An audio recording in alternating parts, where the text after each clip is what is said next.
तो कैसे हैं आप लोग। आज हमारे पास डॉक्टर नुमान खालिद की बुक है क्वांटिटेटिव रीजनिंग 1, उसका चैप्टर नंबर 3 है। ठीक है, और उसकी एक्सरसाइज 3.1 है, उसका बेसिक इंट्रोडक्शन देखेंगे। तो उसके बाद इंशाल्लाह हम एक्सरसाइज भी स्टार्ट करेंगे। तो चैप्टर का नाम है जी presentation and classification of data. ठीक है, आपको पता है कि जो हमारा है स्टैट्स, तो इसमें हमें डाटा गिवन होता है, तो उसको उसके साथ हमने खेलना होता है। ठीक है, तो सिंपली अब इस चैप्टर हम देखेंगे हमें जो डाटा दिया गया उसको प्रेजेंट कैसे करेंगे। ठीक है, उसकी प्रेजेंटेशन एंड उसकी क्लासिफिकेशन, ठीक है, वो हम करेंगे।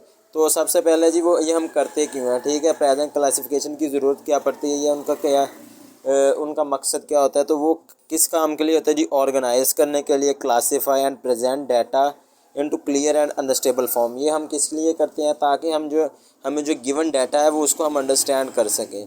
ठीक हो गया। And we begin to studying the types and sources of data. ठीक है, डाटा कितने टाइप का है, उसका सोर्स ऑफ डाटा क्या है, डाटा हमें मिला कहाँ से है।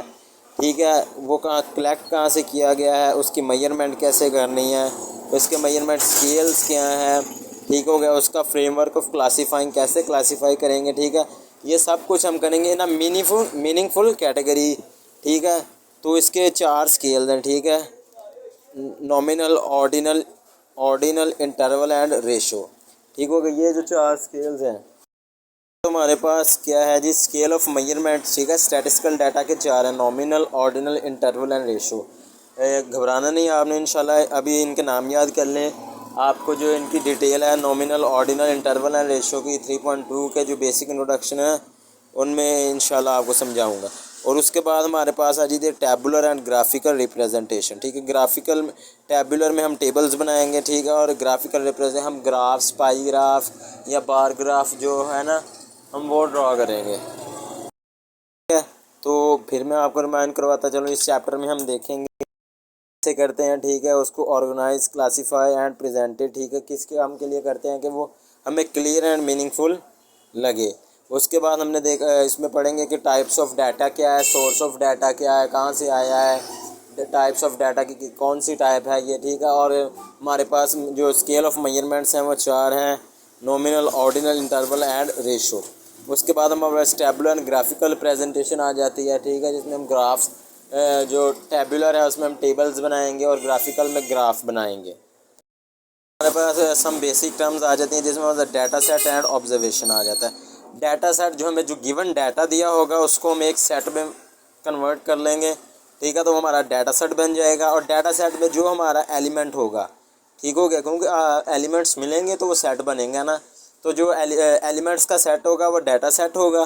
ठीक है, जो ईच एलिमेंट होगा उस सेट में। ठीक है, each element in a data set is called observation. ठीक है, जो एलिमेंट होगा डाटा सेट में वो ऑब्जर्वेशन होगी। और जो हमारे पास होगा जी एलिमेंट्स का जो होगा सेट, उसको हम डाटा सेट कहते हैं। उसके बाद हमारे पास आ जाएगी पॉपुलेशन एंड सैंपल। ठीक है, population collection of all elements. ठीक है, अगर हमारे पास ऑल एक सेट दिया गया, उसके तमाम जो है एलिमेंट्स उनको हम कलेक्ट कर लें। ठीक है, तो वो हमारी पॉपुलेशन बन जाएगी। और सैंपल क्या है, हम पॉपुलेशन से कुछ हिस्सा अपनी रिसर्च के लिए उठा लें। तो सिंपली हम इसको एग्जांपल के थ्रू समझते हैं पॉपुलेशन को, या इसको सैंपल को। Population as a university student, अगर आप यूनिवर्सिटी की क्लास में है, ठीक है, आपकी जो यूनिवर्सिटी की क्लास है या आपका क्लासरूम है वो पॉपुलेशन है। ठीक है, आपकी क्लासरूम क्या है जी, पॉपुलेशन। ठीक है, वो उस पॉपुलेशन में आपने फ़र्ज़ करो आपने 5 या 10 बच्चे उठाए कि इनके हमने देखना है कि इनका कंपैरिजन करना है, तो वो आपका क्या हो जाएगा जी, सैंपल। पॉपुलेशन आपकी क्लास हो जाएगी जो कंप्लीट होल। और सैंपल क्या होगा जी, जो आपने उसमें आपको रिक्वायर्ड है 5 या 10 बंदे जो आपने उठाए हैं उसमें से अपने कंपैरिजन के लिए। ठीक है, सैंपल एंड पॉपुलेशन का भी हो गया। अगर आपको सैंपल एंड पॉपुलेशन की समझ नहीं लगी तो आप क्या है जी, 7 चैप्टर है उसका बेसिक इंट्रोडक्शन देख लेंगे 7.1 का, इंशाल्लाह उसमें भी आपको समझ लग जाएगी। मैंने आपको 7.1 के बेसिक इंट्रोडक्शन में भी आपको बताया हुआ है, क्योंकि ये जो है चैप्टर नंबर 3 काफ़ी सिमिलर है चैप्टर नंबर 7 से। इसमें जो हम पढ़ेंगे वो हमारा मोस्टली हमारे काम आएगा चैप्टर नंबर 7 में। उसके बाद हमारे पास आ जाएगी वेरिएबल। ठीक है, वेरिएबल हमने पढ़ा है, आई थिंक हम दूसरी जो है फिज़िक्स और केमिस्ट्री में वेरिएबल्स भी पढ़ते हैं। ठीक है, ये उसके भी सिमिलियर ही समझ लें, ठीक है। Variable is a characteristic under study, ठीक है जी, हमारे अंडर स्टडी होते हैं that assume different values for different elements, ठीक है। हर एलिमेंट के लिए इसकी डिफरेंट वैल्यू एज्यूम करते हैं, ठीक है। वेरिएबल क्या है जी, एक कैरेक्टरिस्टिक है, ठीक है, जो अंडर स्टडी होती है, जिसकी वैल्यू हर डिफरेंट एलिमेंट्स के लिए डिफरेंट वैल्यूज़ होती हैं, ठीक हो गया। In to contrast to variable the value of a constant is fixed, कुछ ऐसे होते हैं, ठीक है, वेरिएबल जिनमें इसकी वैल्यू कांस्टेंट रहती है। नेक्स्ट हमारे पास आ जाएगा the types of data. Types of data में हमारे पास प्राइमरी एंड सेकेंडरी डाटा आ जाएगा। डाटे में हमारे पास दो टाइप आ जाएंगे, primary and secondary. Primary data है जी फर्स्ट हैंड, ठीक है, जो रिसर्चर के थ्रू कलेक्ट किया जाए, जिसे रिसर्चर खुद कलेक्ट करे, ठीक है, फॉर किसके लिए, through surveys, experiments and interviews, ठीक है ना, ऑब्जर्वेशन, स्पेसिफिक पर्पस और स्टडी। हमारे पास प्राइमरी डाटा होगा, वो रिसर्चर खुद कलेक्ट करेगा, ठीक है, किसके थ्रू, इंटरव्यूज़ के, एक्सपेरिमेंट्स के एंड सर्वेज के। एग्जांपल देख लें, researcher know the habits of university students की हैबिट देखना चाहता है, तो वो क्या करेगा जी, सर्वे कंडक्ट करेगा, तो उसमें उसको पता चल जाएगा कि वो क्या करेगा, कि बच्चों की हैबिट्स क्या हैं। तो ये जो वो डाटा सर्वे के थ्रू कलेक्ट करेगा वो हमारा हो जाएगा जी प्राइमरी डाटा।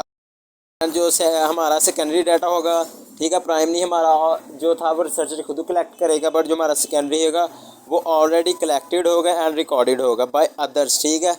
ये क्या होगा जी, ऑलरेडी कलेक्टेड होगा और रिकॉर्डेड होगा, ठीक है, बाय अदर पीपल, एंड जो दूसरे लोगों से के थ्रू कलेक्टेड होगा, एंड जो दूसरे लोग होंगे, ठीक है, रिसर्चर कलेक्ट करेगा, ठीक है, ऑलरेडी ये हमारे पास डाटा कलेक्टेड होगा, और दूसरे लोग इसे क्या करने के लिए इस्तेमाल करेंगे जी, करंट रिसर्च, ठीक है, अपनी रिसर्च करने के लिए इस्तेमाल करेंगे, बुक्स में इस्तेमाल करेंगे, ठीक है, बुक प्रिंटिंग में, रिपोर्ट्स बनाने के लिए, आर्टिकल्स में यूज़ करेंगे, एंड डाटाबेस में। फिर आपको बताता चलो, प्राइमरी डाटा जो है जी वो हमारा क्या है जी, रिसर्चर खुद कलेक्ट करेगा, ठीक है, अपने सर्वेस के थ्रू, बट जो हमारा सेकेंडरी डाटा होगा वो ऑलरेडी कलेक्टेड एंड रिकॉर्डेड होगा, ठीक है, बट डिफरेंट पीपल्स उसे अपने डिफरेंट पर्पसेस के लिए यूज़ करेंगे, ठीक है। उसकी एग्जांपल उन्होंने दी है रिसर्चर, ठीक है, वर्ल्ड हेल्थ ऑर्गेनाइजेशन ने ईटिंग हैबिट्स दिया, ठीक है, रिसर्चर ने वो किया, बट WHO ने उसे यूज़ करके एक अलग रिपोर्ट बना दी, वो हमारा क्या हो जाएगा जी, सेकेंडरी डाटा। नेक्स्ट हमारे पास आ जाएगा जी क्वालिटेटिव और कैटेगरियल वेरिएबल्स डाटा। इसको कैटेगोरिकल रहने देते हैं, सिंपली हम क्वालिटेटिव डाटा कह लेते हैं, ठीक है जी। ये क्या है जी, a variable that cannot assume a numerical value but classified into 2 और more non numerical categories is called qualitative और कैटेगरिकल डाटा, ठीक है। तो सिंपली इसकी डेफिनेशन ये है कि ये डाटा है, ठीक है, डाटा जो क्लासिफाइड ना हो, ठीक है, that can not be assume, ठीक है, जिसमें हमारे पास न्यूमेरिकल वैल्यू नंबर्स हमारे पास मौजूद ना हो, ठीक है, ऐसा डाटा जिसमें हमारे पास नंबर ना हो बट वो क्लासीफाई हो सके इनटू 2 और मोर नॉन न्यूमेरिकल कैटेगरीज, जो हमारे नंबर्स के अलावा जो कैटेगरीज है ना उनमें हम उसको क्लासीफाई कर सकें, तो वो क्या कहते हैं, क्वालिटेटिव या कैटेगरिकल वेरिएबल। आप सिंपली समझ लेंगे क्वालिटेटिव ऐसा डाटा जिसमें हमारे पास क्वालिटी मौजूद हो, ठीक है, कोई ना कोई क्वालिटी हो, तो हमारे पास क्या हो जाएगा, क्वालिटेटिव डाटा हो जाएगा। क्योंकि जब क्वालिटी की बात आ जाए, क्वालिटी में हमारे पास न्यूमेरिकल वैल्यू तो नहीं आएगी ना, नंबर्स तो नहीं आएंगे हमारे पास क्वालिटेटिव डाटे में।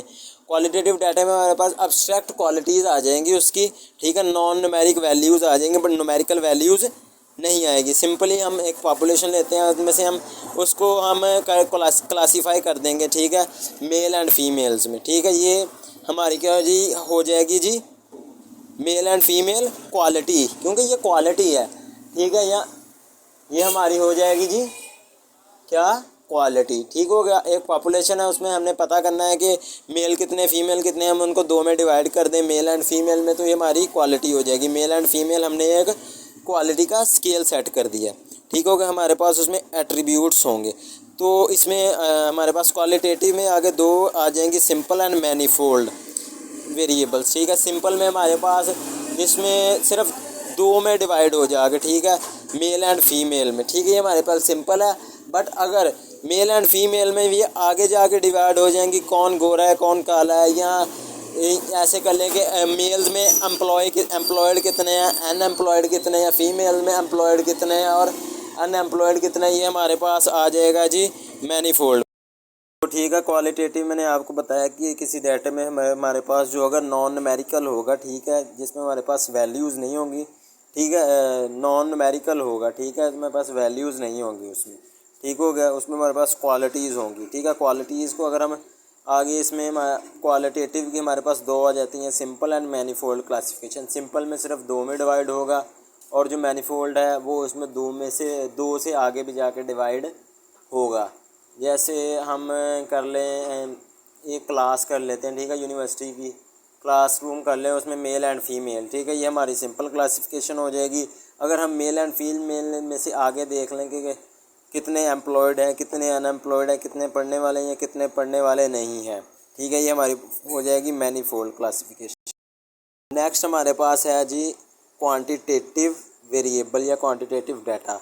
तो क्वालिटेटिव में हमारे पास क्या था जी, हमारे पास क्वालिटेटिव में क्वालिटी एंड एट्रीब्यूट्स थी और क्वांटिटेटिव में हमारे पास न्यूमेरिकल वैल्यू होगी, ठीक है। क्वालिटेटिव में हमारे पास नॉन न्यूमेरिकल वैल्यू थी और क्वांटिटेटिव में हमारे पास न्यूमेरिकल वैल्यू होगी। उसके बाद हमारे पास आ जाते हैं discrete variables and continuous variables. मैं आपको समझाता हूँ ये भी। जो क्वांटिटेटिव वेरिएबल्स हैं मेजर न्यूमेरिकली, ठीक है, जो हमारे पास क्वांटिटेटिव होंगे वो न्यूमेरिकली मेजर कर सकते हैं, वो हमारे पास क्वांटिटेटिव वेरिएबल। जो हमारा डाटा कलेक्टेड होगा वो होगा जी क्वांटिटेटिव डाटा। और उसके बाद हमारा discrete variable and continuous variable. Discrete variable क्या है जी, assume many countable and non countable. Discrete and continuous variable को हम इससे जो है ये दो टेबल्स दिए गए हैं हमें, ठीक है, इनसे समझ लेते हैं। ये जो लेफ़्ट साइड पे हमारे पास होगा ये हमारे वेरिएबल्स होंगे, ठीक है, और ये जो राइट साइड पे होगा ये हमारे पास फ्रीक्वेंसीज होंगी, ठीक है। तो ऐसा टेबल जिसमें हमारे पास ये जो हमें दिया गया टेबल, ठीक है, नंबर ऑफ़ चिल्ड्रंस, ठीक है, 0 1 1 5 9, ठीक है। नंबर ऑफ़ फैमिलीज़, 10 फैमिली के पास 0 चिल्ड्रन है, ये 40 के पास 1 है, 90 के पास 5 है और 5 के पास 9 है, ठीक है, ये हमारे पास, ठीक है, ये दो गिवन डाटाज दिए गए हैं। इनमें से हम डिस्क्रीट एंड कॉन्टीन्यूअस वेरिएबल करेंगे। डिस्क्रीट में हमारे पास होगा जी, हमारे पास जो वेरिएबल होगा वो कंप्लीट फॉर्म में होगा, ठीक है, होल फॉर्म में होगा, पॉइंट्स में नहीं होगा। इन अदर केस अगर हम दूसरा देखें, कॉन्टीन्यूअस वेरिएबल में हमारे पास जो वेरिएबल्स होंगे वो कंटिन्यूअस होंगे, उनमें हमारे पास फ्रैक्शन या डेसिमल में भी आ सकते हैं। तो डिस्क्रीट के हम देख लेते हैं। ये देखें 0 है, ये हमारे पास कंप्लीट नंबर है, 1 भी कंप्लीट नंबर है, 5 भी एंड 9 भी। डिस्क्रीट वेरिएबल में हमारे पास जो वेरिएबल्स होंगे वो कंप्लीट नंबर्स होंगे। But in a continuous variable हमारे पास जो है जी वो वेरिएबल्स वो कंटिन्यूस भी होंगे और कंप्लीट भी हो सकते हैं, मतलब कंप्लीट नंबर भी हो सकता है या हमारे पास डेसिमल में भी वो वैल्यूज़ आ सकती हैं। जैसे ये देख लेते हैं वेरिएबल 40,000 से 50,000 के दरमियान सैलरी कितनी है, 50 एम्प्लॉयज़ की।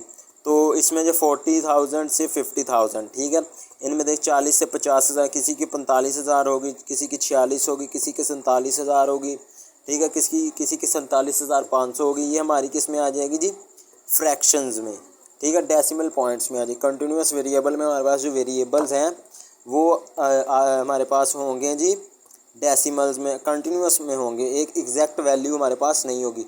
But in a discrete variable हमारे पास कंप्लीट होंगे, उसमें हमारे पास डेसिमल्स में कंटिन्यूटी नहीं होगी, ठीक है। फिर बताता चलूँ, डिस्क्रीट में हमारे पास जो वेरिएबल हैं, ठीक है, जो लेफ़्ट साइड पे होंगे वेरिएबल्स होंगे, जो राइट साइड पे फ्रीक्वेंसी। लेफ़्ट साइड पे जो वैल्यूज़ होंगी डिस्क्रीट में वो क्या होंगी जी, वो कंप्लीट नंबर्स होंगी, ठीक है, उनमें कोई डेसिमल, कोई फ्रैक्शन या कोई कंटिन्यूटी नहीं होगी। बट इन कंटिन्यूअस वेरिएबल उसमें जो वेरिएबल्स की वैल्यू होगी वो हमारी कंटिन्यूअस होगी, उसमें हमारे पास डेसिमल भी आ सकते हैं, फ्रैक्शंस भी आ सकती हैं। सेम कॉन्सेप्ट यही बुक में भी दिया गया है, ठीक है। डिस्क्रीट वेरिएबल ये हमारे पास काउंटेबल होंगे, ठीक है। In other word discrete variables can assume only certain value, क्योंकि इसमें हमारे पास सिर्फ मखसूस वैल्यूज होंगी। But in other word continuous values में हमारे पास होगी जी numerical value over a certain interval हमारे पास वो 40 से 50,000 के दरमियान 41, 42, 43, 44, 45, 49,000 तक जो है इंटरवल्स हमारे पास 40 से 50,000 9,000 का जो गैप है वो हमारा इंटरवल होगा। कंटिन्यूस वेरिएबल में हमारा इंटरवल्स में वैल्यूज़ होंगी, वेरिएबल्स होंगे, डिस्क्रीट में हमारे पास कंप्लीट होंगे। ठीक है, ये उन्होंने एक फ्लो चार्ट भी, वेरिएबल्स जो है वो क्वांटिटेटिव होंगे और क्वालिटेटिव होंगे और क्वांटिटेटिव। जो हमारे पास क्वांटिटेटिव होंगे उसके हमारे पास दो होंगे, डिस्क्रीट एंड कॉन्टीन्यूअस। ठीक है, डिस्क्रीट में हमारे पास कोई फ्रैक्शन या कोई डेसिमल पॉइंट नहीं होगा। ठीक है, वो कंप्लीट नंबर होगा। But in other words continuous में हमारे पास फ्रैक्शन भी हो सकती है, कंप्लीट भी हो सकता है और डेसिमल पॉइंट भी हो सकता है। तो नेक्स्ट हमारे पास है जी समेशन नोटेशन। ठीक है, समेशन जैसे नाम से पता चला सम होगा। ठीक है, summation describe summation notation use to denote the sum of values. ठीक है, अगर वैल्यूज़ के सम को हमने डिनोट करना है, उसको जाहिर करना है, तो हमारे पास क्या होगा जी, समेशन नोटेशन। इसको सिग्मा एक्स से ज़ाहिर करते हैं। ठीक है, यूजिंग सिग्मा, ये देखें हमारे पास क्या हो जाएगा जी, सिग्मा से इसको समेशन नोटेशन को डिनोट करते हैं। ठीक है, हमारे पास अगर गिवन डाटा एक्स है, इसकी हमने समेशन नोटेशन निकालनी है, तो उसकी जो सब वैल्यूज़ उनको प्लस करके हमारे पास सिग्मा एक्स आ जाएगा। ठीक है, ये एग्जांपल उन्होंने दी हुई है। ठीक है, तो इंशाल्लाह इसके क्वेश्चन मैं आपको करवाऊँगा तो आपको और क्लियर हो जाएगा। इंट्रोडक्शन था, तो बाय।